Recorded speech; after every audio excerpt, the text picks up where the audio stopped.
most important thing I keep hearing about the month of April and this year in general, because the energy is really shifting up quite fast, it's finding ways for you guys to navigate through your life. And that shift from water to fire is pretty dramatic. And also that shift from the subconscious, subliminal depths of Pisces. Be bold, be brave, but don't be immature. Don't be rash. If you feel like you have to make a decision and you're in this kind of state of mind where it's like, you know what, I don't even care anymore, I'm gonna do it anyways, then you should back yourself way back. Say, whoa, whoa, whoa, whoa, whoa.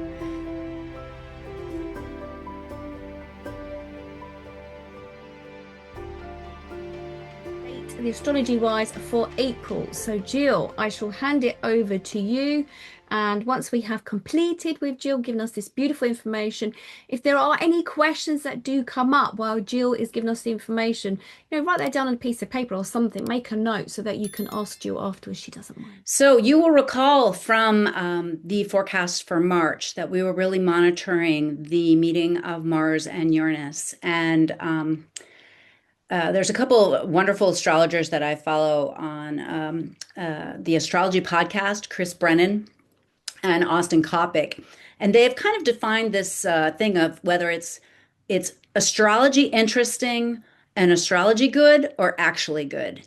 And that meeting of Mars and Uranus actually kicked off the war that the United States began with Iran. So pretty intense, something that we're kind of about to be all impacted by. And we're going to kind of monitor that as we get into this month. This month of April also has something to say about some of those events and what direction they'll be moving in. And as we finish up the month, we have Saturn, our planet of hard lessons and difficult work. The planet of time and old age is completely blessing, sending wonderful energy to Pluto, the planet of death and rebirth. Now, neither of these planets are particularly easy to manage, but we're definitely getting this sense of there's a new direction and a new foundation that needs to be built in your life.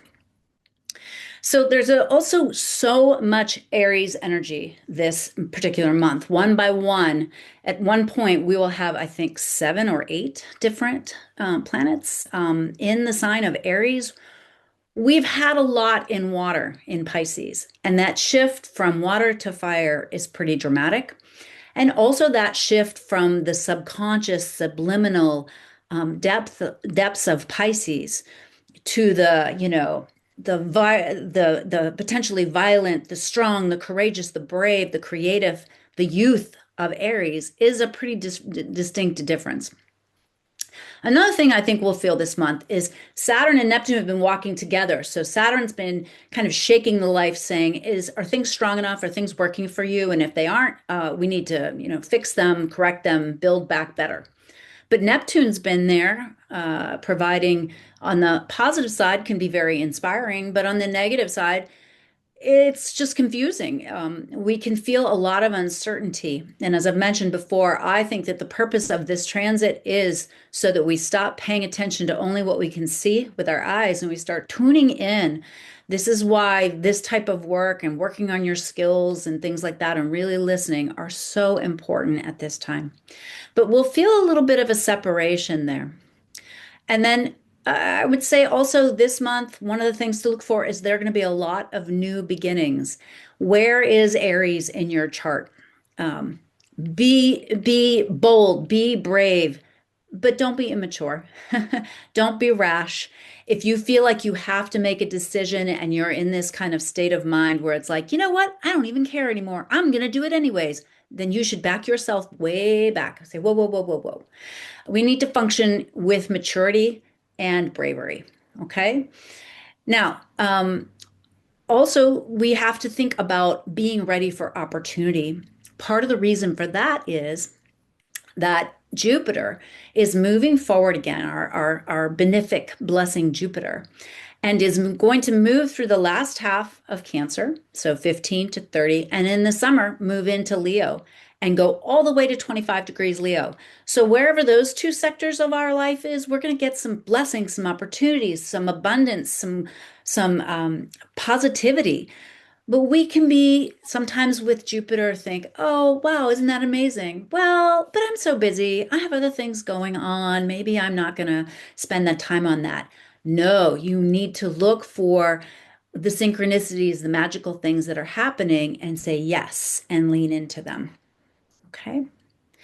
So we also have to be a little bit more prepared for surprises because another major thing that happens this month is that Uranus moves into the sign of Gemini and will stay there for 7 years. And it's not been there for 84 years. So unless you're older than 84, you haven't felt this before, except for last summer when it just went to 0 degrees and then ducked back. So I have just a little snapshot of the sky as we start on April 1st.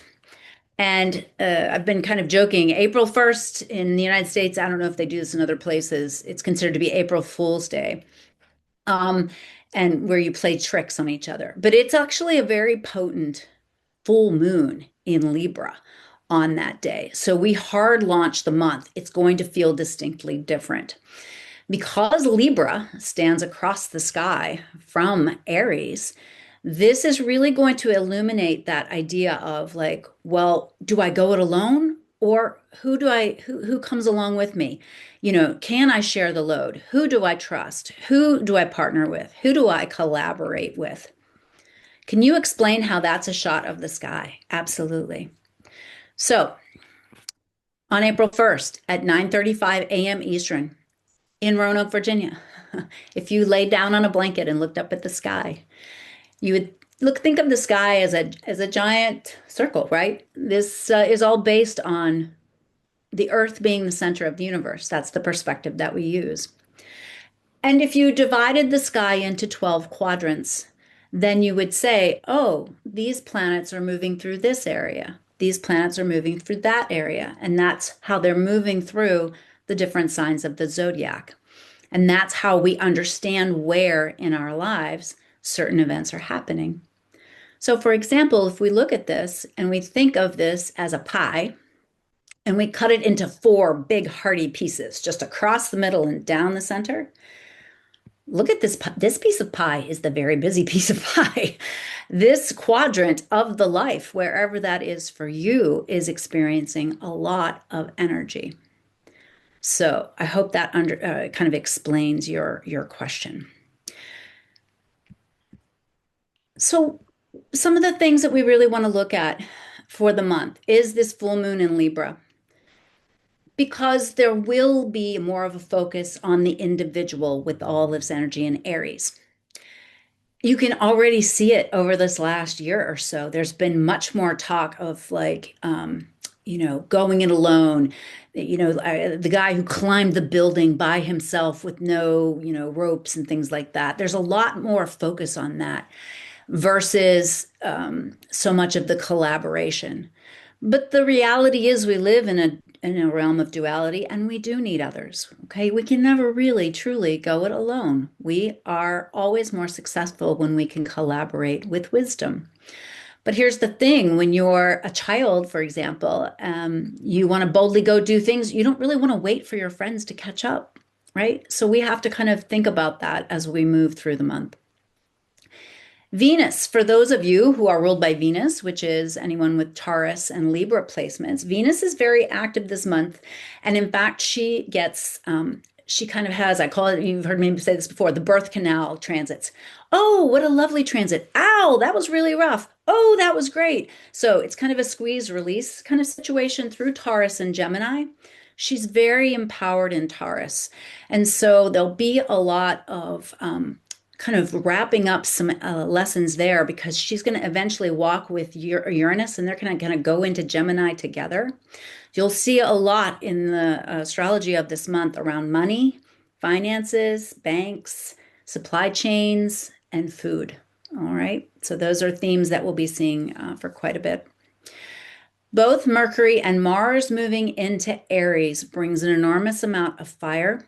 And then with Saturn, with Neptune co-present there, there could be people very powerfully sure about something that they're being totally misled about.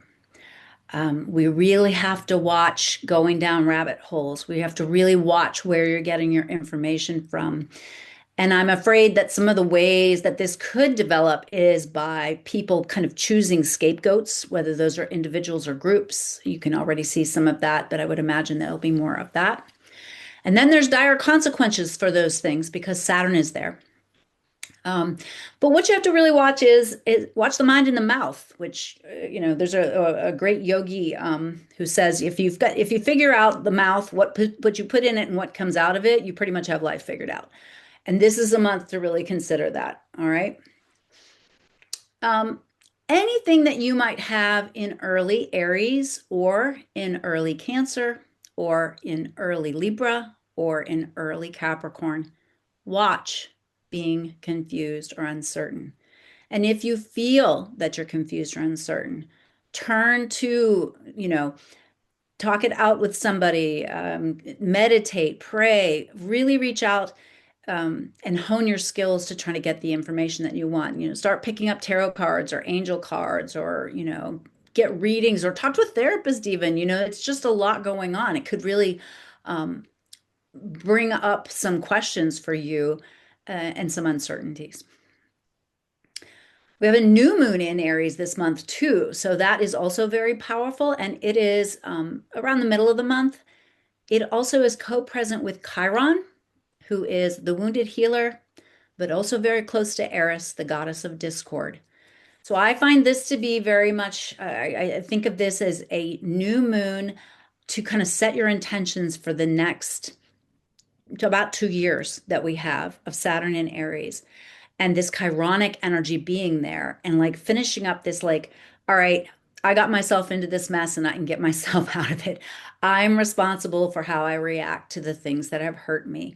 It's up to me to book the appointment or find the person to help me. Like I take accountability for that. Right around that new moon, the sun will go into Taurus, and I think we'll all enjoy a little bit more calming. Um, and then we really the sticky bit of the middle of the month is around the 16th to about the 23rd, 25th. And that's when Mars, our action planet, our brave warrior, in his favorite sign, one of his favorite signs, he loves to be in Aries and he loves to be in Scorpio. He's going to run into Saturn. And at the same time he does that, Mercury will be there too.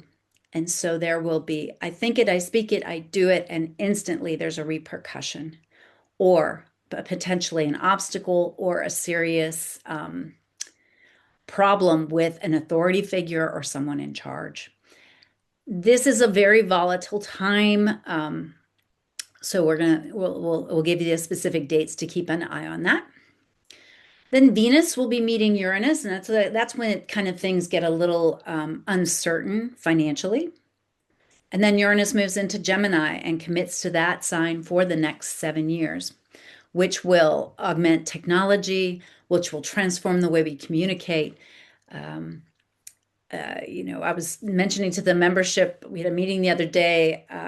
Many astrologers are talking about this, the potential to communicate with animals, the potential to communicate with people from other realms, new methods of transportation. I mean, your next Uber might be a helicopter that just goes straight up and down. Like it's about to go really wild. And with that, since we are co-creators on this planet, let's all try to think of the positive things we can use technology for and not fall into the trap of some of the negative things. There's no reason why we can't just be living more in harmony with this world and this planet and everyone have enough to eat and clean water and a safe place to live. There's absolutely no reason why that it can't be that way. So we have to help dream that dream, right? One last thing. March had its pretty healthy doses of moon voids. April has even longer. And then once we get to May, we'll even have more. What are moon voids?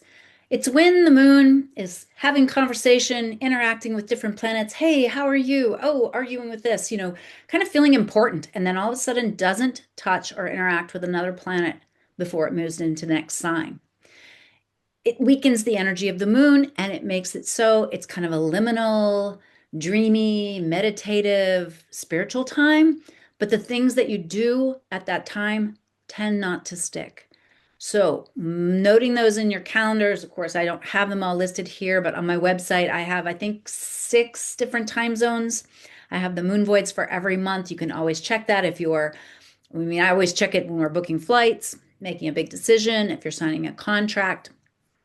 It's just something to pay attention to. And this will be the case for the next several years because so many of the outer planets are at the early degrees. So mathematically, there will be much longer periods. But there are some periods in this next month that go 24 or 36 hours. And so this is also really helpful when you're like, wow, I'm really spacey today. Or why? I looked at my clock, it was 2. I looked at my clock, it's 7. How does that happen? Well, the moon is void, my dear. The moon is void. All right. Any questions on that little overview? I think someone asked about what does it mean by new moon? So the new moon is when the moon and the sun come together. All right. So, and so then the absolute opposite is the full moon when they stand across from each other. All right. But the new moon, the dark moon, so to speak, you can't see it in the sky. And it's dark just like the soil that you want to plant your seeds in, right? It's the womb, it's the hidden place. It's where things start, and then grow. We often try to think of like, oh, let's do something under the moonlight. Well, yes, that's great, but it's actually culmination energy, it's ending energy. So you wouldn't want to initiate like a new group or class or something like that at a full moon because that's more about endings, cord cuttings, etc. The new moon is that more potent time. Yeah. And so I also suggest if you're going to set intentions for a new moon, you find out the time for your time zone and then at least give it a little time. And that's another thing. For example, this month, the new moon voids the minute it's new. It's not out of void for 4 hours. So you want to wait until after that if you're really trying to manifest something. Otherwise, that 4 hours would be a great time to meditate, if you're not running to the carpool, going to the grocery store, working and doing all the other things, right? It's just life. We have to weave it all together, but you want to have the moon moving forward. You don't want to set your intentions before it comes to that completion. Does that make sense? Yeah, it does, yeah. Okay. Okay. All right. So I mentioned that full moon at 12 degrees Libra on the first. For many of you, it will actually be on the second because of the time zone. On the third, this is a little tricky. We have a beautiful blend with Mercury in Pisces. Now, Mercury in Pisces is deeply creative and intuitive and is connecting in a water trine to Jupiter in Cancer. So that is lovely. Kind of things simmering beneath the surface, right? Inspiration comes through spending time in water or being more attuned. It's also, though, when Venus in Taurus is in a difficult angle to Pluto in Aquarius. And this is the goddess basically being taken into the underworld, Persephone being kidnapped by Hades. Now, a square is not as intense as a conjunction with Venus, but if you're female or identify as female, be a little bit more careful, cautious, second, third, fourth. It's not walk down the dark alley kind of energy. It's also being forced, manipulated, coerced, someone trying to scam you, especially something related to money or in love. So it's just a little caution flag goes up those few days. She then moves into a beautiful connection from the 4th through the 9th to the nodes of fate, which run on a 18 and a half, 19-year cycle. So there's something here about merging your creative self with the North Node in Pisces with the practical of the South Node in Virgo. And then Venus there in Taurus saying, what really matters to you. What's important to you. What's the wise thing to do that's still creative and inspired? So that's a really lovely combination. On the 5th, the sun will come into a difficult angle with Jupiter. Now, they are both powerful in these signs. The sun loves to be in Aries and Jupiter loves to be in Cancer. So I'm really feeling that this actually, even though it's a difficult angle, it's still going to spread some Jupiter juice, some blessing. So if you are wanting to move forward with a decision, do something courageous. Just make sure that you're not overdoing it because Jupiter's there. Jupiter might make you feel a little bit more like, oh, I'm all in, or, I'm really not sure what the outcome of this will be, but I'm going to go for it anyway. So just be careful. You could overextend yourself. On the 6th, Uranus goes to 29 degrees of Taurus, and that's the very last degree. It goes from 29 all the way through 60 minutes, 0 to 59, and then goes into the next sign. And we call this the anaretic or completion degree. And so this is like, okay, not going to do this for 84 more years. And if you've made the changes, adaptations, broken free of the limitations in the Taurus area of your life, you're fine. If you haven't, you will experience an event that shows you changes that must be made, all in service of your liberation. I have a very close friend who was kept, and she's an Aries, kept thinking, wow, I'm really tired of working for this company. I'm really tired of his job. I'm really not getting along with these people. But yeah, I'm not sure what I'm going to do. I'm not sure what I'm going to do. Well, she got fired. Um, So you've got to watch what you're putting out there. If you Mm. want to be liberated from something and you don't participate in that liberation, you will be liberated. Always say when you're manifesting, praying, connecting, may it be as harmonious as possible. Okay. On the 9th, Mercury gets out of the shadow zone of its retrograde. That's around 22 Pisces, if you know where that is. So it's been kind of zooming back and forth in Pisces, wherever that is in your chart, asking you to repair, reconsider, release, rethink something in that area of life. So I think that will feel almost like an engine that had been stalled gets started, and now you'll feel like you can move forward creatively. On the same day, Mars moves into Aries. This is also notable because it's the beginning of the zodiac. Mars is very empowered. And so this goes from, first gear, kind of gently going down the hill to I want to get it up into fifth or sixth and press the pedal down. All right. So again, if you feel that way, that can be good, but just be sensible, be reasonable. Definitely luck on the agenda for the 11th through the 13th, when Venus, again empowered in Taurus, sends a lovely little blessing to Jupiter. These are the two benefics, the blessing planets, both in very powerful signs, speaking harmoniously to each other. So I think there could be some real opportunities here. Just don't overdo it. It can make you feel a little like anything, like, I don't know, like nothing could go wrong. Things could go wrong. You have to be sensible here, especially because this is coming up to Mars meeting Neptune. Mars Neptune can also be frustration. So monitor your emotional self with all this Aries energy. Anger creates an energy signature. If you are angry, even if you are faking it through life, no, that doesn't bother me. Yeah, no, no, that's fine. And then you're fuming later. You can attract difficult experiences or even violence or accidents. All right. So if you find yourself, and I seriously like to do this. Wow, my mind is really agitated today. Oh, wow, my mind is pretty upset about that today. That's really interesting. Do something about it. Write it down, talk it out. Exercise is a great way to do it. Does a planet in Taurus affect you more if you are a Taurus? Yes. Yes, you would have to kind of know what that planet is and how it's aspected. But think of each planet that you have and the interactions that it has with other planets as being a specific string on an instrument. And some of those strings are well tuned and harmonious. Ding. Oh, nice. And others are like wonk. Okay. Um, so you're going to kind of see how that affects you. One of the ways to kind of notice that is to pay attention because we all know when the sun is going into the different signs, right? We tend to know, oh, it's Taurus season, it's Gemini season, it's Capricorn season. So the sun very predictably hits all the things in your chart. So you may find yourself, well, maybe every November, you're like, wow, I'm so tired. Or vice versa. So just kind of watching how this impacts you is important. And I will say this, all of us people who had a lot of Taurus placements the last 7 years, there's been a lot of shock and awe. Okay.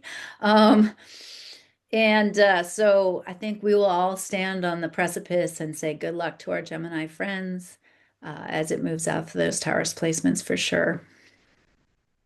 I hope that answers your question. Never hesitate to be like, yeah, that made no sense. Try it another way, Jill. Okay. All right. So yeah, Mars conjunct Neptune, this could really, like again, I get this image of someone pressing the gas pedal, revving the engine. Be aware that you might not have all the information. Be aware of someone trying to manipulate you. Go to the highest level of vibration. Anne talks a lot about the gatekeeper and stuff like that. With this Neptune functioning like this, you have to watch who's influencing you, even in the astral. Okay. All right. And then Mercury begins to send a beautiful little beam of luck. Sextiles are just luck to Uranus in Taurus, and then it moves into the sign of Aries. So I think we'll really feel this around the 14th, 15th, 16th, because then we will have the moon, Mercury, Mars, uh, Sun, Chiron, Neptune, Saturn, all in the sign of Aries. It's an enormous amount of energy. Now remember, when Mercury goes from Pisces, it's very compassionate and connected and dreamy and romantic. And now it goes into that fire sign. You might find your tongue is sharpened a little bit. You might find your temper is flaring. Or if you see it in other people, if let's say you're standing in line for something and you see some poor person not having their best day, throwing a little tantrum over there. Always say to yourself, why is this in front of me? What am I learning from this moment? Do I not want to be that person? Do I need to put up more protection, octahedron, or some kind of bubble around myself? What's going on here? If you don't have Aries, Libra, or Taurus in your chart, except North Node, Libra, South Node Aries, are we more immune to these energies? It depends. So, for example, if you have things in Aries and then you have something in Libra, that means all these planets are standing across the sky, pressuring your planets. If you have placements in Cancer and Capricorn, all of this is squaring those for you. So, one of the like quick, easy ways to kind of think about the planets is if they are in the same element, they're happy and compatible with each other. So, if Uranus is in Taurus, it's going to make nice with any of your Earth planets. Okay. If it moves into Gemini, it will start to connect positively to any of your air planets. We'll talk more, when we get into this at some point about modality, the modes, cardinal, fixed, and mutable. When they are in those signs, they are not harmonious to each other. So that's just takes a little time to learn that. But yeah, if you're not feeling any of this, kind of check out with your friends. See how your Aries friends are doing. See how your Pisces people are after that all these years. All my Pisces people are like, ready to sort of like throw a party. Um, just kind of check in with people. It's one of the best ways to understand astrology and also your particular soul pod configuration is to kind of know the people around you. I love that. We've Um, got another question as well, if that's okay. We've got yeah, another question is I am an Aries, Sun, Mercury, Chiron, and was that lithium? Lilith, Black Moon Lilith. I need to say like a lithium as in battery then. Does this mean I'm having my Chiron and Mercury return? Yes, yes. So your Mercury return, Mercury moves so quickly. You can have your Mercury return every 88 days unless it retrogrades. So that's pretty quick. Your Chiron return, however, it usually is about a 50, 51 year cycle. And here's the thing with Chiron, it doesn't just do the 1, 2, 3 with the retrograde. It sometimes does 3 or 4 or 5 passes, especially in Aries because it's in Aries for a very long time. So yes, you might be having your Chiron return, which is a pivotal time in the life. Usually, it is a time where you really come to terms with what has needed to be healed, or I find a lot of people set foot on their pathway to becoming a healer or someone who helps others. And some people, frankly, have medical issues. I had to have both my hips replaced for my Chiron return. Gosh. Yep. Wow. It beats being in a wheelchair. Um, it was a good time to be alive at this time with the technology. So I'm just nothing but grateful. So yeah, Chiron return can be very serious. In fact, you'll sometimes see some people pass at their Chiron return. They are not able to Wow. complete, could carry the load, complete the mission. Mm. Okay, or maybe they have completed the mission, right? Now, Lilith, Black Moon Lilith, Lilith is the rebel feminine. Lilith is was the first wife of Adam, who was kicked out of the Garden of Eden because she would not submit to him and lie beneath him. This is still in the Hebrew Bible. The Christians scrubbed that little part out, but there's actually three different Liliths. There's the Black Moon Lilith, and you'd have to look and see. But if it's the normal Black Moon Lilith, then I would look and see, you know, you may be feeling a little bit more spicy, a little bit more independent. And yeah, it could create a little bit of friction with partnerships or anybody who might try to control you, my dear, because they certainly won't be able to. Thank you, Jill. You've answered those questions. It's brilliant. Okay, okay. Um, all right. So yeah, the sun coming in contact with Chiron. I mentioned this before. Eris, the goddess of discord, is there as well. So I think this is where we'll see where people really need to mature, own their stuff, handle their difficulties, and embrace active healing instead of just thinking, well, I'll just put that in the closet of my soul and deal with that some other time. It's like, no, no, no. Come on. Put it into the fire of your awareness, put it into the fire of your consciousness, put it in, bless it, light it up. Uh, and then we have Mars moving into a lovely sextile with Pluto. Now, these are the two most malefic planets. And so, even though they are harmonious to each other, it doesn't necessarily mean ease. Okay. This Mars is in a hurry, and Pluto wants to burn down everything that's not working. And so, we may see some pretty dramatic endings to systems and things that we were sure were pretty permanent. Okay. And that's a theme throughout this entire year. But we'll really watch these. And then, of course, you watch what's going on in the world, but you also watch what's going on with you personally, what's going on with your soul potter community, and then you look at the bigger picture. All right. There's always kind of three levels of symbolism to any of these events. So, because it's kind of like, okay, what adaptations do I need to make personally? What adaptations do I need to help my people, my community, my family? And then knowing that this is going on in the world, how do I function accordingly? Because all has changed.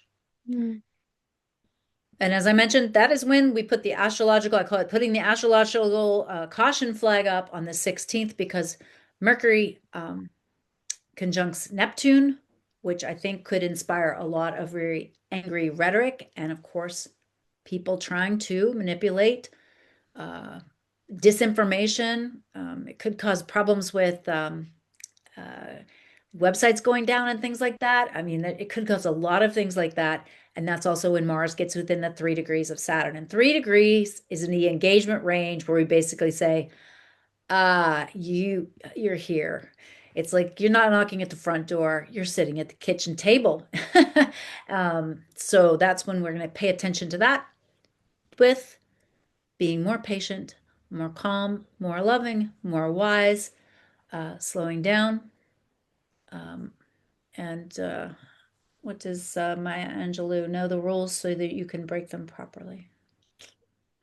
Um, okay. Our new moon has this energy signature in it. So it's not the most easeful new moon, but it is, I think it will be a very inspiring new moon. It will be a new moon that will be really geared towards people who are here to help. Like, first we fix ourselves, we work on ourselves, and we don't wait till we're like done. Because you're not done.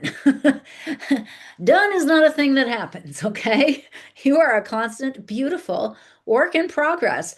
And you take this little sliver of healed self, and help somebody with it. And it is the most rewarding thing in the world. And that is what we need. So this new moon is early in the morning. As I mentioned, the moon voids immediately.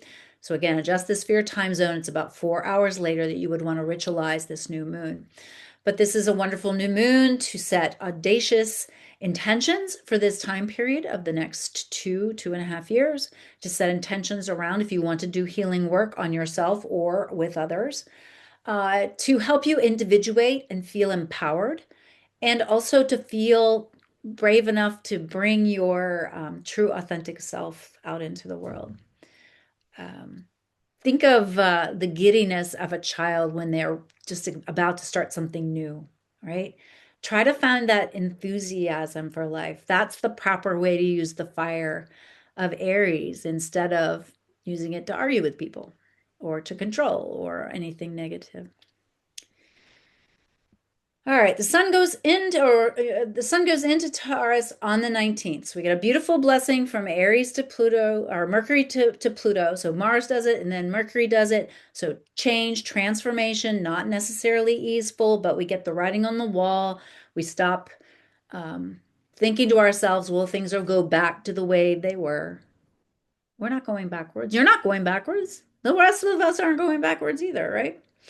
And then the sun will enter Taurus. Taurus time is always a little bit more calm, a little less fiery. That's also the exact day of Mars touching Saturn. Saturn often fires late, so it's not like you get through the 19th and think, whew, wow, okay, we're clear. No, give it at least, I would say, 3 days, maybe even 4 or 5, especially if you have any planets in that degree range of, I want to say it's 5 to 8 or 9 of any of the cardinal signs. So that's Aries, Cancer, um, Libra, and Capricorn. All right. And Mercury bumps into both Saturn and Mars, so very consequential. The mind really feeling influenced by the desire to take actions, but also the potential issues that come up. I was describing to one of my members that Saturn meeting Mars in the sign of Aries is kind of like the older general in the war who's battle hardened and has done all the things, and the young youthful one who doesn't really understand what's about to happen. And the two of them have a consequential conversation or choice. Um, and the Saturnian element is trying to inform the young, the whippersnapper, right? um, but sometimes you have to learn the hard way, so that you don't want to have to learn the hard way, right? Okay. All right, and then around the 21st, Venus gets in range of Uranus and Taurus. Last time they will meet there. Anytime they come together in the sign of Taurus, the two of those planets, we watch out for weather-related events. So shocking related or weather things, we would watch out for sudden swings in the markets, financial things. You could also have like a sudden meet cute. You could meet somebody, or something could fall apart, right? I mean, Uranus is there in service of your freedom. So, whatever happens, think, okay, this is liberating me for something better. Their exact meeting is on the 23rd. And then around that same time, we're watching the sun moving into a difficult angle with Pluto.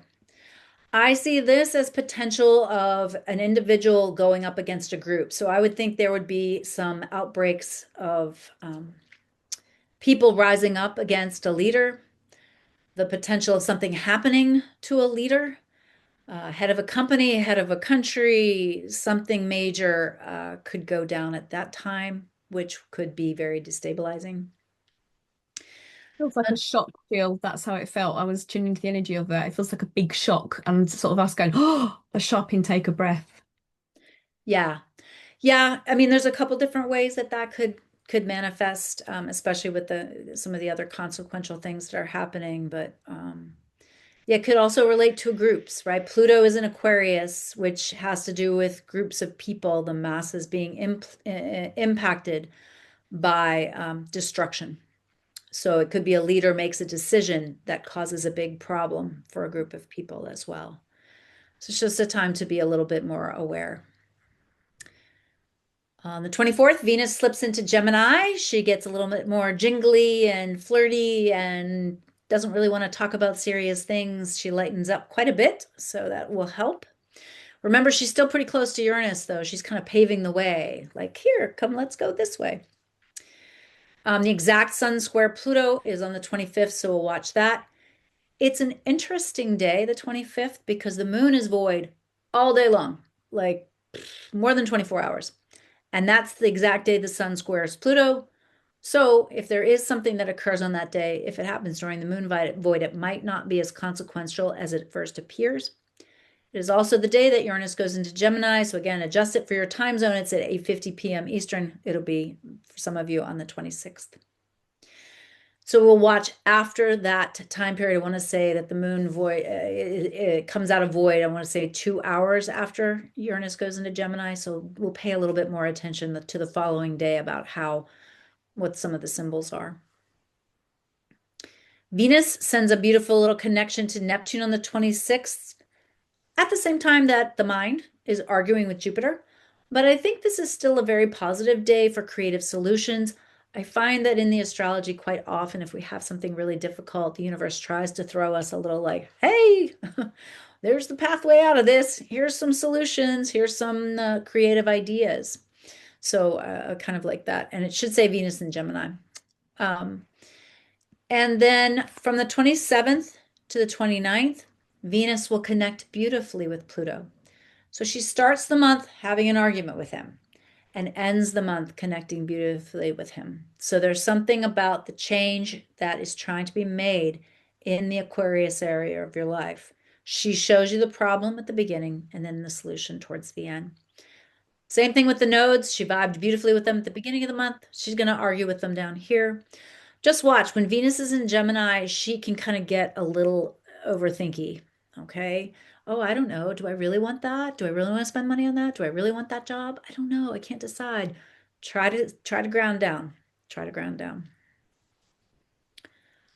29th 29th through May the 2nd, Venus will connect beautifully with Saturn as well. So that's when things kind of get locked in, this maybe new thing that you're passionate about. Remember that Venus will retrograde at the end of the year, so you've got to get some traction on those things that you're passionate about between now and do I have the dates written down? Between now and August 31st when she goes into the shadow zone. Okay, so if it's something related to love or financial or things like that, towards the end of the year, you're gonna have to rethink it. So now is the time to make some good decisions. On the 30th, we close out the month with Mercury getting close to Chiron. So the sun was there, and now Mercury comes there, and you're going to want to talk about it a little bit more. You don't want to maybe sign up for a new class or course or, augment your skills or really, dig into the things that you want to learn about. It's also when Mars will begin to argue with Jupiter, and that's how we start the month of May. And I would watch the Mars Jupiter as well too. When Jupiter is in Cancer, which it has been for about 6 months and will be for another, well, no, I guess it's been more like 8 months and will be for just until I think July. When Jupiter's in Cancer, it makes us very territorial. It makes us very concerned with our family or our tribe. It can make people much more nationalistic. It's part of the reason why things have been so, my country versus your country instead of like, that line on the dirt doesn't mean anything. So that's another little bit of volatility that finishes up the month. Lovely. Thank you, Jill. I really appreciate you. And I feel all of us do really appreciate you for today and sitting with us and sharing your knowledge and wisdom. As I said, this is not my field, this is Jill's field. So that's why I'm bringing Jill with us once a month just to give us our energy forecast and astrology wise so it can help to assist us. So thank you so much, Jill, for your information today. The most important thing I keep hearing about the month of April and this year in general Because the energy is really shifting up quite fast. It's finding ways for you guys to navigate through your life. So it's okay hearing lots of information, but it's not to overwhelm any of you. So the idea, is to find the way that can help navigate you. So simple, I say simple little things. Simple little things that they keep bringing me at the moment is to journal, which is a great idea. So for yourselves, sometimes it can feel overwhelming when something comes up in your life. So I asked my guides, and they were saying to me today to then please bring this information to their awareness. And I said, well, I think most people know this, but if you journal what is coming up for you at any particular time, so those, say for instance, if it's coming, something's coming to the surface, whether it's an emotional trigger or something's coming up right now, to have a little bit of reflection. So to write a little bit about it, even if it's a few key words, it doesn't matter, but allow it to come up to the surface because at the moment it can feel a bit overwhelming by keeping it tucked inside of yourself. The other thing they said, I do mini readings, of course, during these sessions, and I also do my own cards every single day. I'll sit in meditation. That might mean a form of meditation where I might listen to some music. I might do a guided meditation. I may open up my chakra system. I might ask my guides to come in. But if you're not used to doing that and it's something new for you, it's just to take a moment where you can just follow your breath. You can be mindful, go outside in nature, listening to the trees, feeling the grass underneath your feet, feeling the sunshine on your body, whatever it is for you, just so that you can ground yourself. Because sometimes when it's overwhelming, what happens is your mind, the cogs in your brain move around and it can feel too overpowering, overwhelming, feel too much for you. And you can't think from that part of the brain when it's like that. So what I do is I sit in meditation for a little bit, might be 10, 15 minutes every morning. I've got my journal open and then I just get my cards. And with your cards, it doesn't mean they have to be a certain make or whatever. Any cards, oracle cards, it could be just any playing cards, anything at all, where I'll just sit and I will shuffle. And I'll wait for the card. This one's just popped up. I'll wait for the card to come out of the pack and then I'll see, okay, just talking about overwhelming. This card was overcoming obstacles. I love that. Guys, you can't make this up. So it's about me looking at. So I'd go, okay, overcoming any obstacles. Now, I don't read the books that they come with, but some of you might feel like you need to. Some of you will just tune into that card. What's coming up for you? What's coming to the surface? What do I need to know? Some of you are interested in numerology. This one's 50, so it would cancel down to number 5. So for me, it feels as if there's a lot churning around, a lot of changes happening. And that's about restrictions too. How typical that is of the month April, as we're going to have some restrictions put in place. So this card's saying to me about any restrictions that are happening for me right now, and I'm feeling some restrictions, I must tell you. Then I will overcome those obstacles. So that for me is reassuring. My guides, my higher self has brought this card in and it's made me aware what's coming up for me. And I'm like, I can totally relate to that. So what I would do, me personally, I have my journal.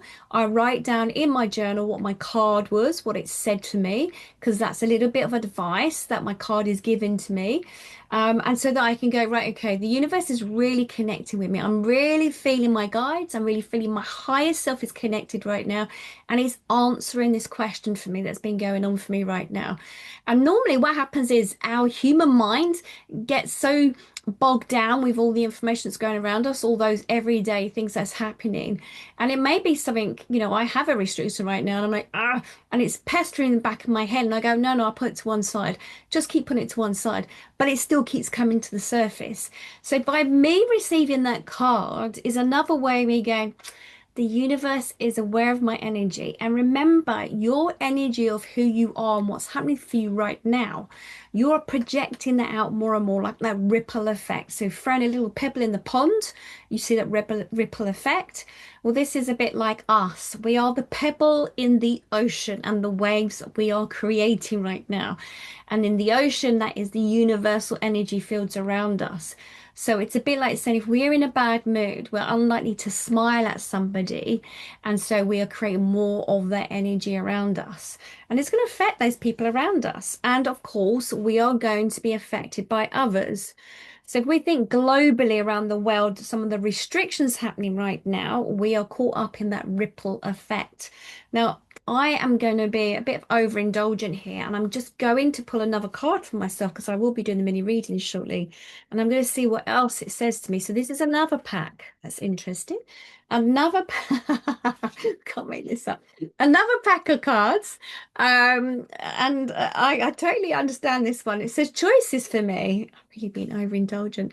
And choices, and that's where I'm at right now. So I know that just like what Jill Loftis has been saying about with the astrology restrictions and obstacles, but that's going to remove things for me. And so that new choices come in, new opportunities. So at the moment, I've been thinking of some new ideas of working in a different way. And so the obstacles that I'm going through right now, we've got the rhino coming in. It's loud and clear because I can feel it. But the new choices here are opportunities for me. Doorways are being opened for me. And sometimes when you get that, where you feel you may be restricted, where you can't move forward, everything's closing down, there's blockages, and you can't move in a direction that you thought you were heading in, it just means you need to look outside of that. It means there's something else that's happening.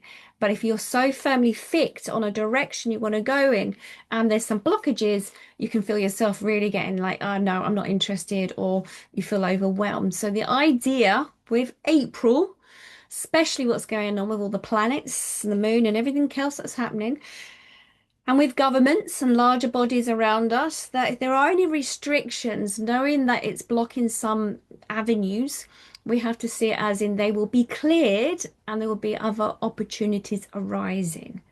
So it's not to be fearful of the month of April, it's just to be aware that if there are restrictions, if you are witnessing things around the world that are changing, not to be so disheartened that things will change. It's all about changing things. It's a bit like having a pack of cards, like a house full of cards in a pyramid. They're going to be knocked down, some of them, so we can rebuild. So this is not such a devastating time. It's just about rebuilding. A bit like spring. We get the spring flowers that come out very early. In the UK, we have our daffodils that come out. Then there's a frost, and then they die back, and then we're like, oh, then the sun comes out again. Then we have another crocuses and everything else and whatever, snowdrops. We get excited and we think, oh, it's brilliant. And then another lot of frost comes. But that's how spring is. And this is a bit like the planet right now. We're having new changes happening and we need to clear some old stuff out of the way. Okay, so play.